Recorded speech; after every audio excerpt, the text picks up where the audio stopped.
The locksmith looked at me, then at the woman beside him, and quietly asked, "Do you still want me to change the code?" I was standing 6 feet away, holding grocery bags, still wearing my hospital wristband, and my younger brother said, "Yeah, she doesn't live here anymore." Pause. Before I tell you what happened after that, go make some coffee, or grab something to eat, because this story starts ugly, and somehow gets worse every single week. 3 days earlier, I'd been discharged after emergency surgery. Not life-threatening, but enough to leave me exhausted, slow-moving, and temporarily unable to work. My name is Claire Donovan. I was 34, a senior project manager, recently separated, and raising my 8-year-old daughter alone. After the surgery, my mother insisted I recover at the family lake property outside Portland. "You need rest," she said. "Emma needs stability. Family takes care of family." That sentence should have warned me. The lake house belonged to my late grandfather. A beautiful cedar property overlooking the water. 2 stories. Huge deck. Stone fireplace. My grandfather left it equally to my mother. And her 2 children. Me and my brother, Ryan. At least, that's what I believed. When Emma and I arrived, Mom hugged me too tightly. Ryan barely looked up from his phone. And his girlfriend Vanessa smiled the way people smile at flight attendants. Polite. Empty. I noticed something strange immediately. The guest room where Emma and I always stayed was locked. "Oh," Mom said quickly. "Ryan's using it for storage." Storage. In a 5-bedroom lake house. Instead, Emma and I got the downstairs den. No door. Just a curtain rod with no curtain attached. That first night, Emma whispered, "Mom, are we bothering them?" And I answered too fast. "No, baby." But upstairs, I could hear Ryan laughing. Like we weren't guests. Like we were temporary. Like a decision had already been made without me. And I didn't understand it yet. But the keypad on the front door had already been changed once before I arrived. I just didn't know why. The first week felt carefully managed. Not hostile. Controlled. Like everyone had agreed to keep things pleasant. As long as I stayed quiet. Mom cooked dinner every night. Ryan disappeared most of the day. Vanessa worked remotely from the upstairs loft. Emma stayed close to me constantly. Closer than usual. Children noticed tension long before adults admit it exists. On the 4th morning, I woke up and couldn't find my medication. The bottle had been on the kitchen counter beside my tea. Gone. I searched everywhere. Finally found it upstairs. On the bathroom shelf beside Vanessa's makeup bag. I stared at it for a long moment. Then I heard footsteps behind me. Vanessa leaned against the hallway wall. "Oh," she said casually. I moved it. Didn't want Emma getting into pills. Emma had never once touched medicine in her life. But I said nothing. That became the pattern. Little things disappearing, then reappearing somewhere else. My laptop charger. Emma's backpack. My car keys. Always followed by calm explanations. Always making me sound unreasonable for noticing. Then came the money conversation. Mom waited until Emma was outside feeding ducks off the dock. She folded her hands carefully. "We need to talk about expenses." I almost laughed. Expenses? Mom owned the property outright. Granddad paid it off 15 years ago. But she slid a notebook toward me anyway. "Utilities. Groceries. Maintenance. Just while you're recovering," she said softly. "800 a week should cover your share." I thought I misheard her. A week. Ryan looked up from his phone. "You're using the house, Claire." Using. Interesting word. Not staying. Not recovering. Using. I did the math automatically. Over $3,000 a month. For a den without a door. For groceries I barely touched. For a property half promised to me since childhood. But that wasn't the worst part. The worst part was Emma walking back inside right then, hearing the silence, and quietly asking, "Are we in trouble?" Nobody answered her. Not even me. Because suddenly, I wasn't sure. And that night, I overheard Ryan say something upstairs that made my stomach turn cold. "She still thinks the house is hers too." Pause. Then laughter. Quiet laughter. The kind people use when they think the conversation is already over. I stopped sleeping deeply after that. Not because of the couch bed. Because of the feeling. That constant feeling. That conversations paused when I entered rooms. That people were editing reality around me in real time. One afternoon, I came upstairs early from a nap. Ryan and Mom were in the kitchen. They didn't see me yet. "She'll leave once the paperwork clears," Ryan said. Mom lowered her voice. "She can't know yet." I froze. Paperwork. That word sat in my chest all afternoon. At dinner, nobody mentioned it. Vanessa talked about traffic. Mom talked about weather. Ryan scrolled sports scores. And Emma kept glancing between faces like she was trying to solve a puzzle. Later that night, she asked me something that made my heart crack a little. "Why does Uncle Ryan act like we're visiting a hotel?" Pause. Because children hear truth before adults are ready for it. The next morning, another rule appeared. Kitchen hours. Apparently Vanessa needed quiet workspace boundaries. Breakfast before 9. Dinner after 6. No cooking in between. The lake house had 2 kitchens. 2. But suddenly the downstairs kitchenette wasn't functional. Funny. It worked perfectly fine last summer. Then came the parking issue. Ryan asked me to stop using the main driveway because Vanessa felt blocked in. So I parked near the gravel road instead. 3 days later, my tire got punctured. Nail straight through the rubber. Maybe coincidence. Maybe not. But I noticed Ryan watching from the deck while I changed it myself. Coffee in hand. Expressionless. That's when I started paying attention to details. Real details. Documents left open. Conversations cut short. Mail arriving from legal offices. One envelope especially. Certified mail. Addressed to my mother. I only caught one phrase before she flipped it over. Transfer of ownership. My pulse slowed instantly. Not sped up. Slowed. That happens when shock settles properly. You become very calm. Very observant. Very dangerous. If you're still listening, stay with me. Because the real story didn't begin with the locksmith. It began with a document hidden inside my grandfather's old workshop. A document my brother thought nobody would ever see. Granddad's workshop sat behind the lake house near the trees. Ryan never went in there. None of us really did after the funeral. Too many memories. Too much dust. But 2 days after the ownership letter arrived, I found Ryan inside, shredding papers. That caught my attention immediately. Ryan hated manual work. I stood in the doorway quietly. He startled hard when he saw me. "What are you doing?" "Cleaning." He said it too quickly. There was sweat on his forehead, and a cardboard file box beside the shredder. I noticed him subtly place his hand over it. Wrong move. People only hide things they already fear losing. That night, after everyone slept, I went back. The workshop still smelled like cedar and machine oil. Granddad's smell. The shredder bin was half full. Mostly receipts. Insurance documents. Bank statements. But underneath, I found torn fragments of something else. Trust amendment. My last name. Ryan's name. And one phrase that made my chest tighten. In the event of medical incapacity. I brought the pieces downstairs and reconstructed them slowly on the coffee table. Project managers learn patience professionally. The document wasn't complete, but it was enough. Someone had amended Granddad's trust 6 months before he died. Most of the property rights shifted toward Mom as executor, with temporary authority transferred to Ryan afterward. Temporary. Not permanent. But apparently Ryan skipped reading that part. Or hoped nobody else would. The next morning I called Aunt Elise. My grandfather's sister. 81 years old. Sharp as broken glass. I asked one careful question. "Aunt Elise, did Granddad ever change the trust before he passed?" Silence. Then, "Why are you asking that now?" I told her about the locksmith.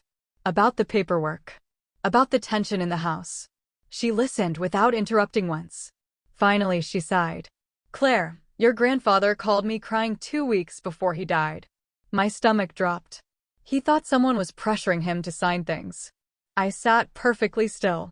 He kept saying Ryan was handling the paperwork because your mother was overwhelmed. Pause. Then the sentence that changed everything. He wasn't fully lucid by then. I closed my eyes. And suddenly, every strange interaction in that house rearranged itself into something much darker. This wasn't about recovery, or space, or money. They were preparing to remove me permanently. And I still didn't know how far they'd already gone. I stopped reacting emotionally after that. That frustrated them. You could feel it. Ryan wanted conflict. Mom wanted guilt. Vanessa wanted distance. But silence. Silence makes manipulative people nervous. So I became quiet, observant, professional. I started taking photos, documents, mail, license plates, dates, times. Then I called the county records office. Public information. Easy access. And that's where I found the first real fracture in their story. The property transfer hadn't completed. Because it was contested. Not publicly. Quietly. A legal review flag had frozen final approval. Submitted by one person. Aunt Elise. I nearly laughed from relief. Apparently she had concerns about Granddad's mental condition during the amendment process. Which meant ownership remained unresolved. Meaning Ryan had no authority to remove me from the property at all. None. But he was acting like he already owned it. That's important. People reveal themselves most clearly when they think power is permanent. 2 nights later, Mom cornered me in the laundry room. You should think about moving into an apartment soon. I just had surgery. You're recovering well. There it was.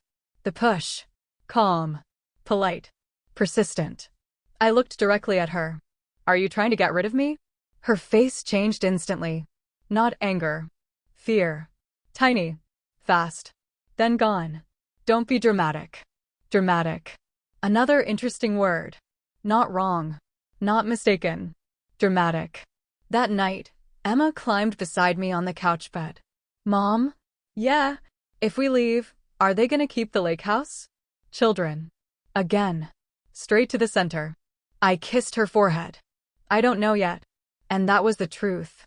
Because I still hadn't found the one thing I needed. Proof. Not suspicion. Not fragments.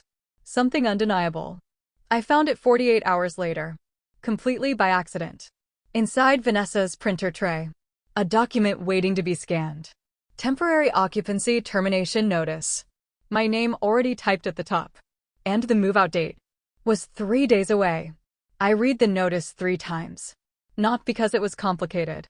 Because my brain needed time to accept the arrogance. Ryan had already drafted legal removal paperwork. Before ever speaking to me. Before even knowing whether the trust transfer would hold. That told me everything. This had never been family concern. It was a land grab. And suddenly the locksmith made perfect sense. They weren't preparing for me to leave. They were preparing to erase me cleanly. I took photos of everything. Every page. Every signature line. Then carefully placed the papers back exactly how I found them. At dinner that night, Ryan smiled constantly. Too much. Like a man already celebrating privately. Then he finally said it. We should probably discuss long-term plans. Mom stared at her plate. Vanessa stayed silent. I folded my napkin slowly. What kind of plans? Ryan leaned back. Well, realistically, the lake property needs stability. Stability. Another carefully selected word. You've had a rough couple years. There it was. Divorce. Surgery. Single motherhood. He stacked them like evidence. I just think maybe selling your share eventually makes sense. Eventually. Interesting. Because legally. I still had one. I watched him carefully. He genuinely believed I didn't know. That confidence would become very useful. Then came the final mistake.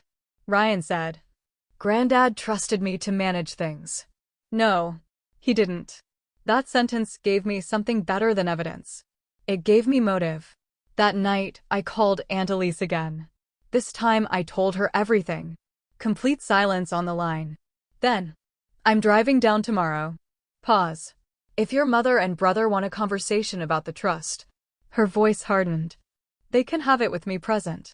The next morning, Ryan noticed my packed bags near the couch. He smirked.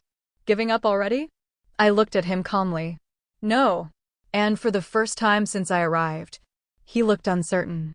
Just for a second. Because predators relax when victims panic. But composure? Composure terrifies people who are hiding things. And the family dinner scheduled for Sunday night was about to become a disaster none of them could control. Sunday dinner looked beautiful. That's the disturbing part. Candles lit. Lake sunset glowing through the windows. Fresh salmon. Wine glasses. Vanessa even folded cloth napkins. Like presentation could sanitize intention. Aunt Elise arrived exactly at 6. Ryan's smile disappeared the second he saw her. Mom went pale. That told me immediately. They knew. Not everything, but enough. Dinner started stiff. Careful conversation. Weather. Road construction. Emma coloring quietly beside me. Then Ryan made his mistake. He raised a glass. To family sticking together. Aunt Elise actually laughed. Short. Sharp. Unpleasant. Nobody moved. She set her fork down. Interesting timing for that toast. Ryan's jaw tightened. Mom tried stepping in immediately. Elise, tonight isn't. No, Aunt Elise interrupted calmly.